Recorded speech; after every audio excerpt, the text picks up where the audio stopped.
Well, I made it. Times are changing indeed. I mean, who would have thought that this year we'll need a permit to get to work? Anyway, I got my permit, so that means we can get right to it.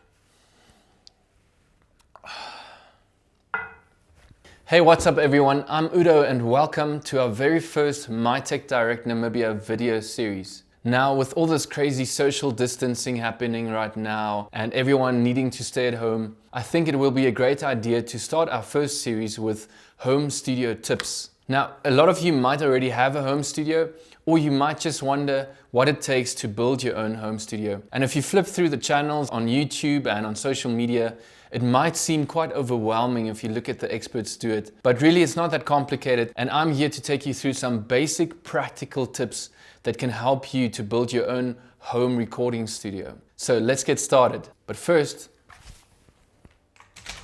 let's start right from the top.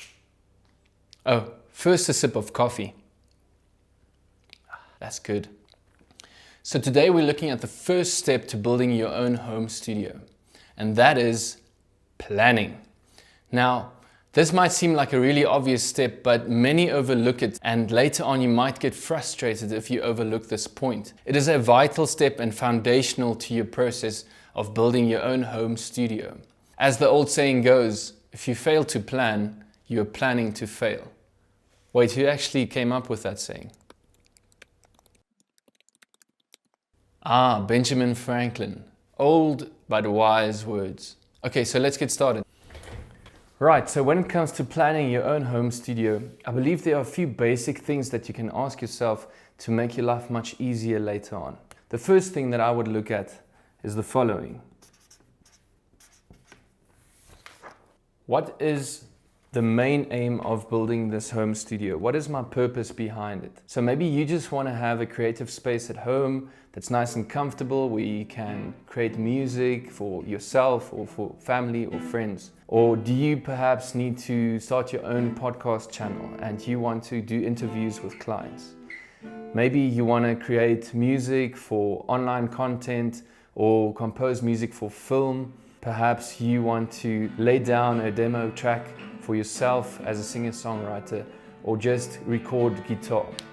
Whatever it is, first determine the main purpose of your home studio. The second thing I would ask myself is, how much space do I have? How much space do you have at home? It's really important to check that out first, because if you only have the corner of your bedroom and you buy all this gear, you won't have any space to put it in. Maybe you have an entire room that you can convert into a home studio, but first determine how much space you have. Thirdly, and very importantly, determine how much are you willing to spend, how much is too much, and how cheap is too cheap. Do you have enough money to build your own home studio? Maybe you still need to save up some cash. When it comes to building studios at home, you want to know that you've got good gear that will last you for long. If you want to have a basic setup, it's not necessarily going to be that expensive. If you want to have a professional setup, maybe save up more cash to spend down the road, or buy one piece at a time and then save up for the next piece of gear that you want to buy. Okay, so those are our main 3 points when it comes to planning your home studio. Ask yourself, what is my purpose with this home studio? How much space do I have, and how much money do I have and want to spend on it? Right, so now that you've determined the purpose behind your home studio, how much space you have in your house, and how much money you're willing and able to spend, the next thing I would do is make a list of items that you think are necessary to building your own home studio. First on the list, and very obviously, is a desk and a chair. Secondly, I would buy a decent computer. Next up, I would say you would need a digital audio workstation, also known as a DAW. We'll get into more detail about why you need that later on, but for now, I would say that is part of my essential list for a home studio. Next up, I would say you would need an audio interface, like a sound card, that helps you to record your microphone or instrument into your computer. Number 5, I would look at buying a decent pair of studio monitors and a decent pair of headphones. Next up, I would look at buying a microphone. Now, what kind of microphone you need, we will look at later. But for now, let's just say we need a microphone. Together with a microphone, I would buy a shock mount and a pop filter, especially if you're a vocalist. Also adding on to our microphone is definitely a microphone stand or a desk stand for your microphone. Last but definitely not least is cables. So you will need some cables to connect everything together, especially mic cables and instrument cables. One thing I forgot is acoustic treatment. Now this is a basic list that I would make if I were to start my own home studio.